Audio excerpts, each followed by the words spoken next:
Bonjour à tous, bienvenue dans cette nouvelle vidéo. Vous le voyez derrière moi, il y a un petit peu de neige, c'est normal, je viens d'arriver dans les Alpes suisses chez Jean. Il m'a gentiment invité à venir filmer sûrement l'un des derniers chantiers de déneigement de l'année. Malheureusement, vous avez pu le voir sur les premières images, on n'est pas sur une quantité astronomique de neige. Je suis déjà arrivé hier, j'ai déjà fait des images hier. On espérait qu'il tombe beaucoup, ils avaient annoncé 70-80 cm, ça n'a pas du tout été le cas. Et vous le voyez ce matin, le soleil est en train de pointer le bout de son nez, donc à mon avis, ça sent très mauvais. On va aller voir Jean à l'atelier, il m'attend, voir ce qui est possible de faire aujourd'hui. J'espère qu'on va quand même réussir à pousser un petit peu de neige et discuter avec lui. Bonne vidéo à tous. Salut les gars. Salut Loïc. Salut Jean, ça va? Bien dormi? Bien dormi, impeccable. Salut Loïc. Salut Pierrot. Ça fait plaisir. Ça bricole un peu ce matin à l'atelier? On a après fini une petite installation là sur une lame à neige. Bon, comme je l'ai expliqué un peu à la caméra, du coup on a pu filmer un peu hier, il n'y a pas la neige qu'on attendait. Pour remettre un peu les choses dans l'ordre, présente-toi un peu la structure et où on est. Alors je m'appelle Jean-Christophe Maître, je suis le responsable justement de la vallée. Ouais. En fait justement on a une structure de vente et service après-vente de machines chantier et machines agricoles. D'où le bel atelier. Voilà. On fait spécialement, parce qu'ici on est en région de montagne et puis justement dans la région du Valais puis il y a beaucoup de neige. On fait spécialement justement dans le service hivernal, dans le montage de fraises à neige, lames à neige, etc. On fait beaucoup de personnalisation de machines justement, d'adaptation, montage d'une fraise sur une chargeuse, avec justement le câblage sur le joystick, etc. Un peu comme l'utilisateur le souhaite. Impeccable. On a un atelier justement, à cause de ça, on a un atelier très autonome. On est capable de faire justement tout ce qui est hydraulique, électrique, de la découpe avec la CNC qu'on voit derrière. Ouais, le plasma, c'est pas tous les ateliers qui ont ça. C'est ça, exactement. Ok, impeccable. Et en marque que tu importes un peu pour situer un peu aux gens, il y a Alors, on a des marques qu'on est revendeur. On est revendeur par exemple officiel de Réforme. Kramer, Yanmar, Doosan. Ah oui, donc des belles marques. Voilà, c'est pour passer en revue.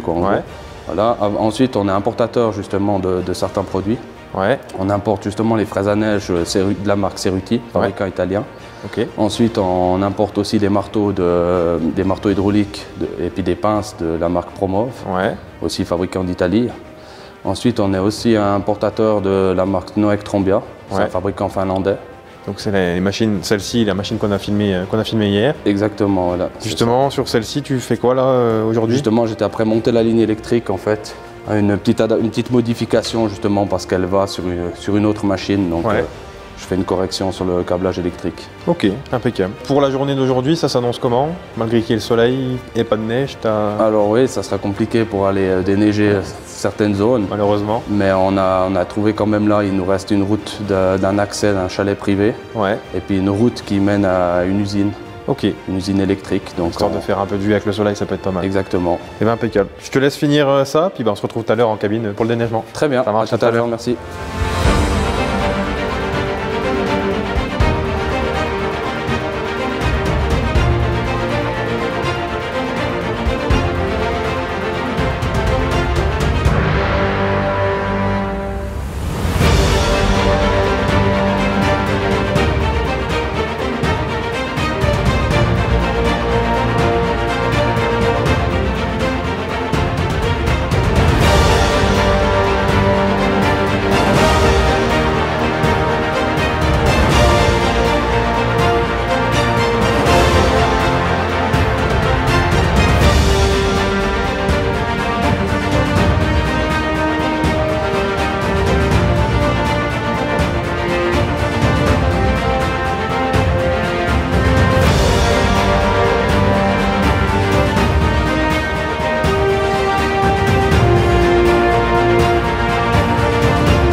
quand même.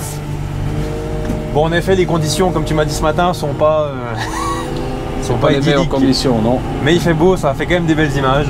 Exactement. Tu as pu chercher 2-3 endroits quand même pour qu'on puisse pousser un peu de neige quand même. Un peu plus d'ouverture qu'autre chose aujourd'hui quand même. Exactement. Du coup là je voulais faire un petit tour en cabine avec toi pour que tu présentes un peu plus en détail un peu la chargeuse, l'ensemble, pourquoi pas un tracteur, pourquoi pas un télescope, enfin voilà, expliquer un peu ton point de vue. Voilà. Alors on travaille beaucoup avec des chargeuses du gabarit de 5 tonnes environ, avec des chargeuses Kramer. C'est vrai qu'on l'a vu hier quand tu repoussais de la neige de la place là, t'arrivais à te faufiler entre la remorque, tu as une prise de vue, je vais la mettre d'ailleurs là, tu passes le long de la remorque avec c'est l'avantage de la chargeuse mais aussi surtout de la triaxiale. Voilà c'est ça exactement. Justement, en termes de largeur et tout, donne-nous voir un peu d'infos sur la Snowec. Alors la Snowec qu'on a sur cette chargeuse, c'est une Snowec qui fait 3,60 m la largeur totale, en biaise. Quand on l'a en U face à avant, on est à 2,15 m. La même chose quasiment en arrière, quand on a un U vers l'arrière. Quand on peut travailler justement en Z, quand on fait des parkings ou des choses comme ça, on met légèrement les ailes vers l'avant. Comme ça, on a une grande capacité de neige. La partie centrale de la lame fait 1,80 m justement. Quand on peut biaiser les deux éléments, on arrive quand même à travailler, je dirais peut-être à 3,40 m comme ça pour garder la neige dans la lame. Ouais, ça reste le point primordial d'une triaxiale, c'est de réussir à garder, à bouger la neige. Exactement. Avec une lame biaise, ça serait pas possible. Avec une étrave, on pourrait le faire, mais la capacité serait pas égale à celle-là. Voilà. C'est vrai. Alors on peut aller prendre 5 minutes pour voir la lame de plus près, ça sera plus facile. Ah bah ouais, pas de souci. Alors voilà Loïc, on est à côté de la lame à neige. Ça c'est plus simple pour te présenter. C'est plus facile. Voilà exactement. Là tu as les crochets qui sont justement l'attelage qui est boulonné. Tu peux justement boulonner tout type d'attelage, c'est ça qui est très pratique. S'il y a quelqu'un qui a plusieurs machines, C'était ça que vous visiez ce matin, vous passiez le Kramer exactement, on peut très rapidement, sans dessouder ou quoi que ce soit, passer d'une machine à une autre. Ensuite ici on a le système de flottant qui est autant vertical qu'en oscillation. Ce système justement il est très bien parce qu'il a pas d'entretien et puis on n'a pas de problème de devoir travailler justement avec les chargeuses. On a un souci, c'est avec le cavage. Si le chauffeur tient trop incliné vers l'avant ou vers l'arrière, d'un coup le flottant il va pas fonctionner si c'est un système à plaque ou quoi que ce soit.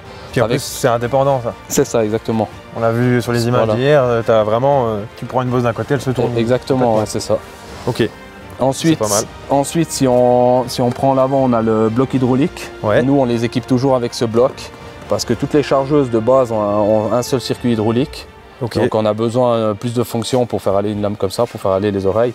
Donc c'est un bloc qui est équipé avec 2 bobines, une bobine et un distributeur pour l'aile de gauche. Une bobine et la même chose pour l'aile de droite. Voilà. Comme ça, tu as tout sur le pouce. Voilà, exactement. Après, on câble ça avec une prise électrique directement sur la chargeuse. En règle générale, on la monte sur le joystick. Et d'un point de vue sécurité, si tu tapes un obstacle sur les ailerons, ça se passe comment? Alors justement, si tu tapes un obstacle avec une aile, dans le bloc, il est équipé ici avec 2 soupapes justement de sécurité. Et ces soupapes, on peut les régler. Entre guillemets, si on les veut justement qu'elles lâchent plus facilement ou un peu moins, ça protège justement la lame. Sans mettre ce bloc, ça serait pas possible parce qu'il y a trop de vérins, tu pourrais pas les décharger quoi. Après on est sécurisé du point de vue sur les couteaux. Avec là tu peux déjà, si tu prends un trottoir ou une grille d'égout comme ça, le couteau il va lâcher, il peut remonter quasiment à plat. Il peut passer sur un obstacle je dirais presque un trottoir de route de face. Ah oui quand même. Voilà. L'avantage un petit peu d'avoir ça, c'est que tu as le couteau qui est 15 degrés vers l'avant. Au lieu d'être vertical, tu as toujours un problème de vibration. Tu aurais toujours ton couteau qui vibre tout le temps, après qui prend du jeu, puis ça fait beaucoup de bruit, etc. Tandis que là, tu as tout le poids de la lame à neige qui fait 840 kg, qui appuie aussi dessus. Tu as dit 850 kg le poids? Ouais, ça fait environ 840 kg pour une lame de 3,60 m. C'est très très léger pour une lame de très grande taille comme ça. Après,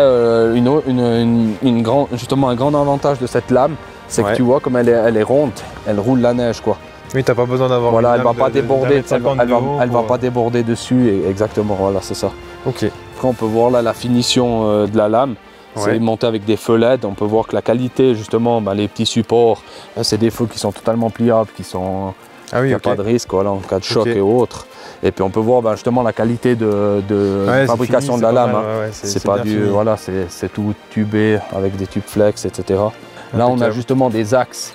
Les axes ils sont douillés avec des douilles à l'intérieur, graissés et tout, donc pour avoir le minimum de jeu. Alors bon, là je pense qu'on a fait le tour aujourd'hui avec cette lame à neige, hein. On ne peut pas déneiger grand chose de plus. On va faire pire que ce qu'on a fait. Non, exactement. Maintenant on peut aller mettre la fraiseuse et puis on peut fraiser les bords de route. Ah, on va faire 2-3 images, ça peut être pas mal. Ouais, exactement. Ouais. Tout, ça peut être cool. C'est ça, exactement. C'est bien impeccable. Et ben, je te laisse aller ranger ça puis sortir la turbine.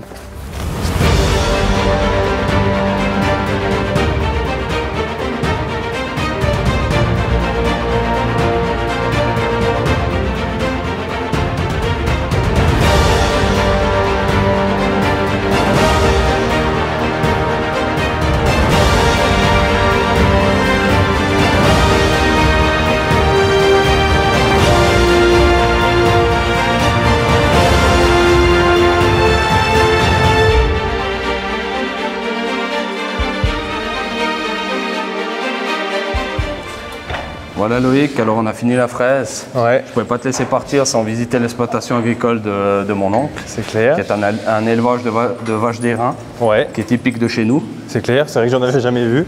C'est des vaches qui sont justement très très bonnes pour le combat. Ouais, c'est vrai que chez vous le combat c'est... Voilà, tous ces combats que tu peux voir à la télé, etc. Excellent. C'est des vaches justement qui sont aussi très très bonnes justement pour le lait. Ouais. Justement, la raclette qu'on va manger ce soir est faite à partir du lait qui vient aussi d'ici. Ok, génial. De ces vaches. Et c'est aussi des vaches qui sont aussi pour la viande, quoi. Ouais, donc elles ont très très bonne viande, entre guillemets, parce qu'elles sont, c'est clair, elles sont élevées dans des chambres à l'extérieur, etc. Donc voilà. Ok, donc elles ont trois fins, on va dire le combat, le lait et la viande. Exactement, c'est juste. Impeccable. Bon bah écoute, hein, merci bien pour ce séjour. Puis à bientôt. À bientôt. Salut.